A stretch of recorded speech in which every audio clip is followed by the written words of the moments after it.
right, welcome to episode 10 of the Tropic Trading Podcast. I'm James here with Greg. We're going to talk about today's topic, which is artificial intelligence. So what about artificial intelligence do you, the audience, want to know about? Me and James are here to talk about it, and we're going to give you some insight about how you can profit from it, invest in it, and also look forward into the future to see how it's going to change society. I think the most important aspect of it, James, is how it's affecting your reality right now and what you see your current job forecast in terms of whether you're working for a company that's using it or not. We all have seen AI chatbots recently. Dude, it's one of those things that's like, it's coming and we got to be ready for it. Yeah, and I think it's almost like the next internet age, but we're not going to talk about if it's going to take your job or not. It's already here. You see every call center with AI chatbots now. If it's Verizon, you're calling for CVS for a prescription, or you're calling a auto body dealership that for interest in a car you want to buy. Number one thing you see is that AI chatbot saying, "Hey, I'm Susan. Can I answer your question?" So I've seen it with realtors too. Like you call a realtor, they're busy with appointments and stuff, so you have the AI answer the phone and say, "Hey, I know you were trying to reach Steve. How can I make an appointment with you?" or something like that, and queue them up and everything. It's pretty crazy. It's interesting because it's taken away the decision-making process for customer service reps, and it's giving it to more people higher up in the organization to make those decisions. But it's pretty crazy how it's encompassing all these different industries. And the thing is, it's all collecting data. So how can you take data from the auto body industry to the real estate industry and connect it? So I think that's where it's going, where the data realm is connecting with the AI realm, but how they can sync one in one. It's almost like the internet. Remember in the 90s where you can sync with somebody across the world, talk to them on a chat. Obviously it's not AI, it's a real person. So now imagine machines talking to each other across different regions of the country or in the world. That's all autonomous. So how is that going to affect your life? This is what me and James are going to talk about in this episode and casually talk about it. So the newest and greatest thing in AI right now is agentic AI, where there's no human input. It's all autonomous to a specific goal in sight, which is crazy because it's adaptable in real time, almost preset by humans. So there's no input in the beginning. The AI software /code/machine learning is going to get to that goal. We're going to talk about autonomous vehicles. And so I think so people may hear that and not understand that you actually use, that is crazy stuff. So meaning self-driving cars. So in other words, the inputs of the sensors around it are listening to everything and watching all the inputs from the road and everything, taking in all that data and basically computing it in their computer, sort of like a normal human driver does with their brain, and able to drive the car. Or drones is another one. They're able to fly through the sky and detect obstacles or if they're in the way and fly around them. This is actually a crazy one. So they'll get, say, 2 or 3 drones from, say, one cliff to another cliff, and they'll tell them to build a bridge across. Wow. And the drones will get this yarn-like or TPU 3D printing substance, and the drones will fly around build a spiderweb bridge to the other side that humans can now walk across, crazy stuff like that. I mean, basically, so when you mention the point to a goal, you tell the AI what you want it to do, and if you give it the physical capabilities, machinery to do that, all the mental work is done by the AI. So it'll actually just go do the task that you want to do. I don't think people understand what that means yet at this point, because that actually makes me think back to Henry Ford and even Steve Jobs or whatever. But Henry Ford wanted to build an 8-cylinder engine, and he told all his employees I forget what was it, but he wanted to build an 8-cylinder engine that actually like worked economically and produced power and was able to function properly as we need it for a car. And all the engineers were like, "Oh, that couldn't be done." And he's like, "No, it can be done. Just do it." Yeah. And so that required a lot of manpower, and those engineers had to work on that for a while. But if you tell AI to do something like that equivalent, it'll do it in like 2 seconds. Think of like different pathways to get to that goal, which is unheard of. Because the whole point is to make you as a human, your life easier. What's the point of having software where you have to put input into specific stages of the process? You might as well do the entire process and ultimately get to the goal yourself. Why even have that software in the beginning? So with AI, navigating with adaptability and taking different corners and different approaches to these problems in real time to a specific goal, to James's point, it's going to hit all these different industries at once. But here's the value add. It's going to be collecting data, and it's going to be sharing data to connect different industries that you would never anticipate connecting. Automotive industry to data collecting in drivers' data, enhancing that, preventing accidents. You could say the pharmaceutical industry, where it's drug interactions in real time, understanding that and presenting that to doctors without any research being done, where it can do the research in real time, in real life. You don't have to have a double-blind placebo study or get a group of participants to partake in the study. The study's real life because the AI is collecting data in real life.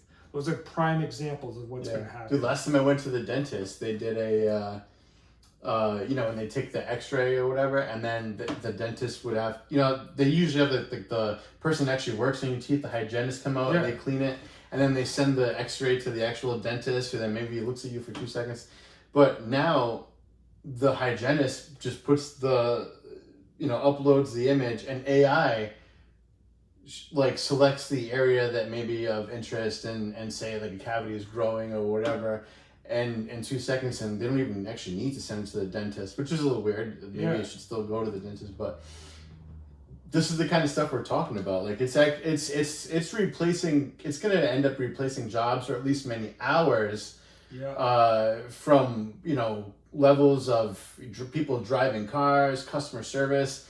Now we're talking dentists and doctors, like all, the whole spectrum of income levels.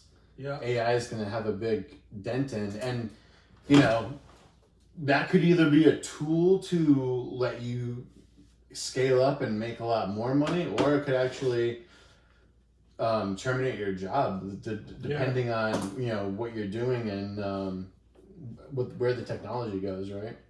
Yeah, it's a great point, James.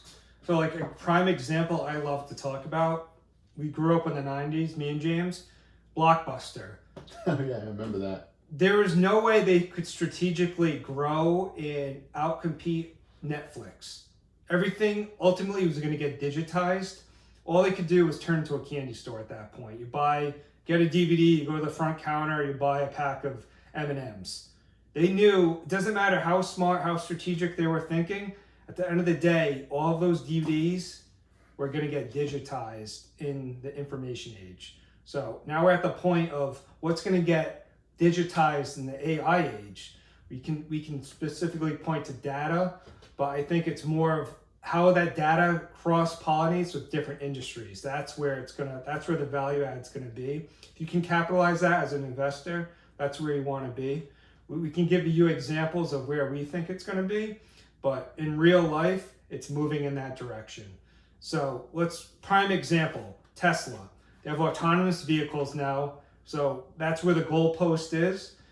Right now, they're having autonomous vehicles in the San Francisco area, Texas, and they're pretty much, it's the protocol for picking up customers in real time with no hiccups or interactions or negative, interactions with human individuals. So hey, they're rocking and rolling right now. They're rocking and rolling. Automated driving. Yeah, automated driving. So, James, what do you think, like, collecting all this data on individuals, picking them up at specific time points, what other industries do you think that's going to correlate into moving in the future? Food industry. Well, I mean, even like just like processes within a Yeah. corporation too. You wouldn't even think of it, like opening Salesforce cases and plugging data in. I mean, the AI, may be able to accomplish a lot of this stuff. That was agentic AI.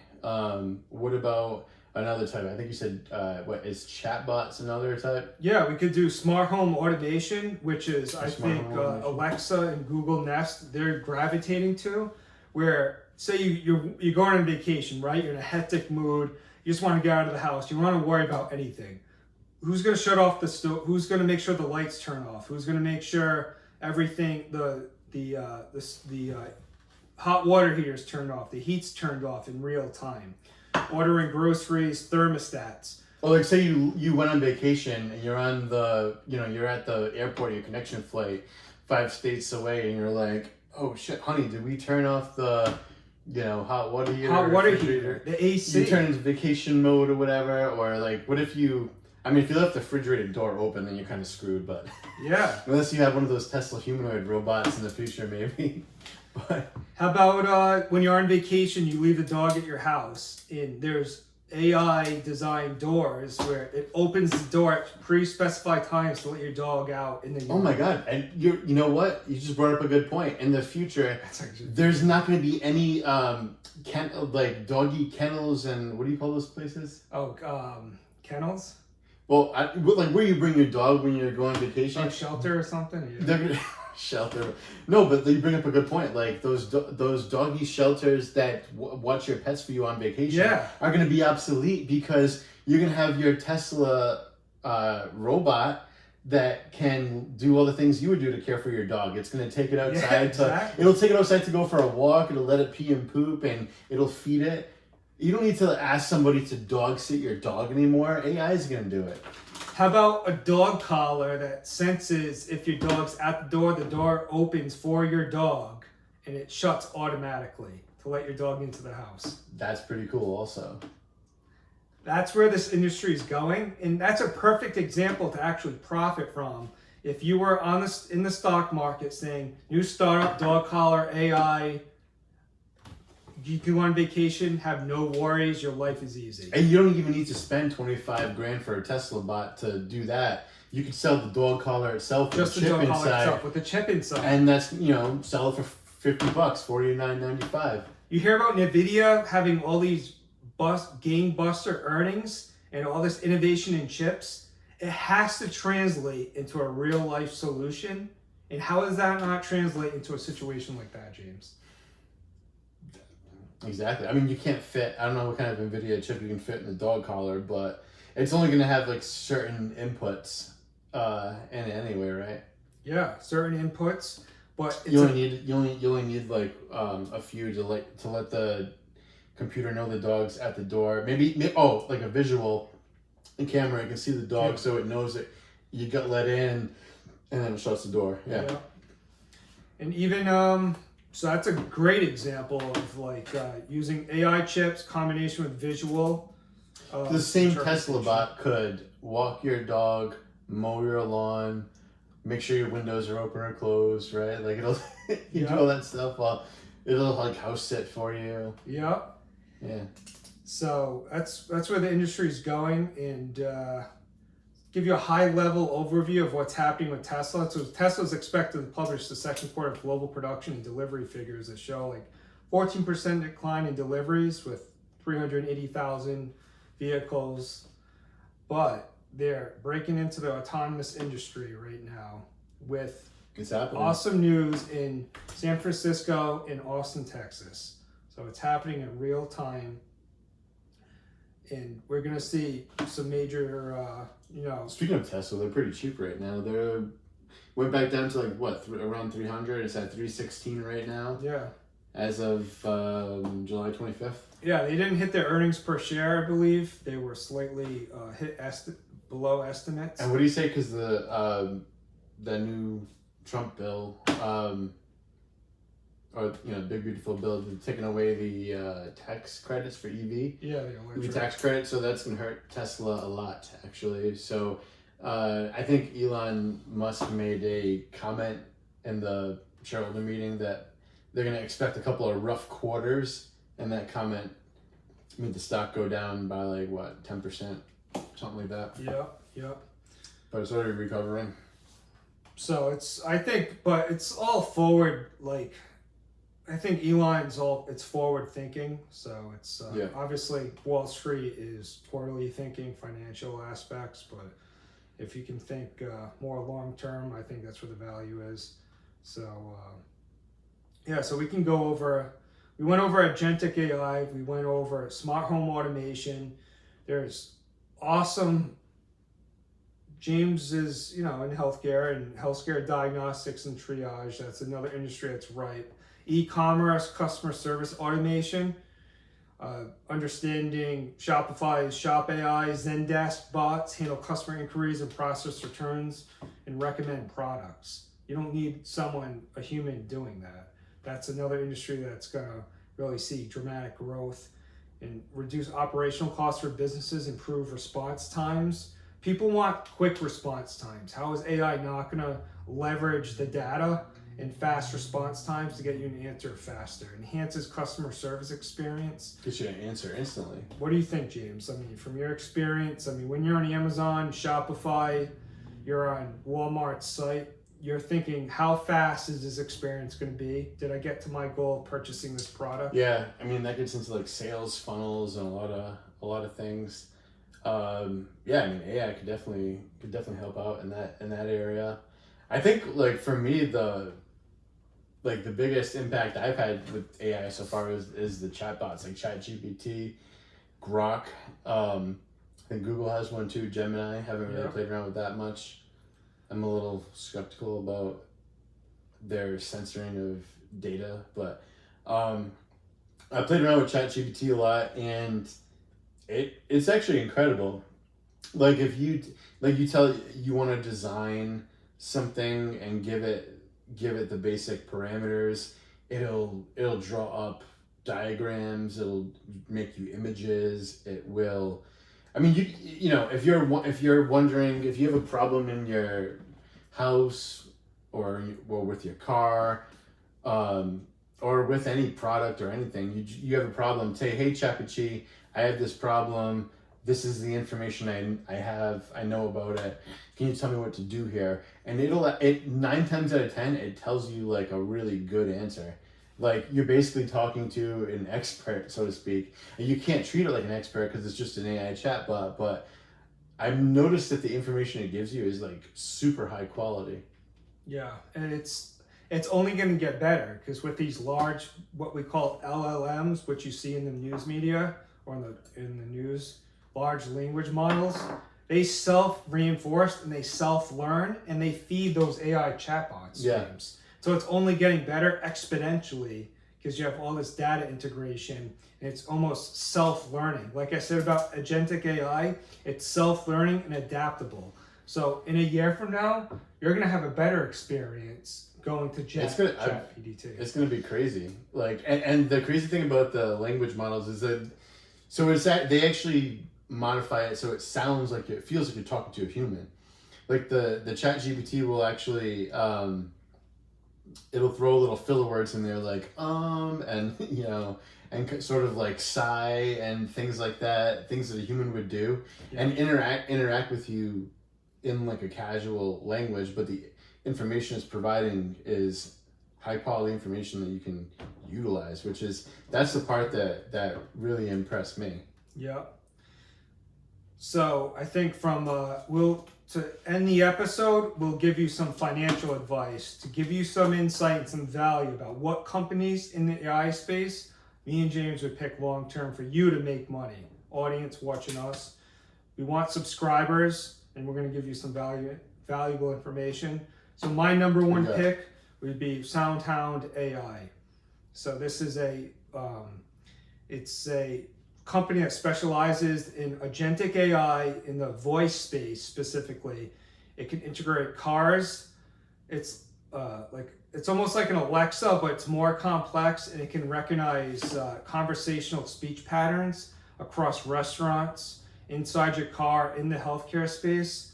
It's one of my major investments personally, and it has grown significantly over the years. So that's my number one recommendation for you is SoundHound AI. It's going to integrate across different industries and collect data, but it's going to be real-time data where it's going to have the user experience. When you're in your car, you're gonna have conversations with this. It's not even an AI chatbot. It's beyond an AI chatbot. It's with you talking to your car personally and thinking your car is a personality, and it's guiding you wherever you want. That's how game changing this technology is going to be. So that's my number one investment. You're going to see earnings reports actually August 6th. Mark my word, August 6th, we'll see what the earnings report is and how much the stock's going to shoot up. James, what do you think? What's your stock pick for it? As far as AI specifically, I mean, I really like OpenAI. They make ChatGPT, but they're not a public company, right? I don't think you can buy their stock. So specifically for AI, and maybe some of you are not going to like this, but I'm going to have to say Tesla because of specifically because of the valuation that it's at right now. It's at between like 310, 316, and hey. Is this thing going to go back up to like 400 soon? I don't know when. Is it going to go back up to 350? Absolutely. And with all the stuff that they are, maybe their car sales are kind of flattening right now, but Tesla is actually coming to the point where it's actually becoming more of an AI company and not really a car company anymore. So I think there's some huge potential upside with Tesla. So if I can get in Tesla at 315 now, and then ride it up to $2,000, $2,500. I'm game. James, that's I don't care if it takes 5 years. That is hell of a pick because Tesla it has an Optimus Tesla bot. They're in the forefront of this AI space right now. They have a robo-taxi. They have the Dojo supercomputer, custom AI training platform.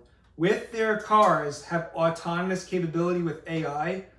Awesome pick. We're going to see if James is right on the next episode, see what their stock evaluation is. We want you, the subscriber, the customer, to make money after every episode. Hit that like button or that like button there. Get your friends to subscribe. We're going to make you guys money. All right, so with that was episode 10, and we will see you all later. Tropic Trading. See you guys episode 11. 1, 2,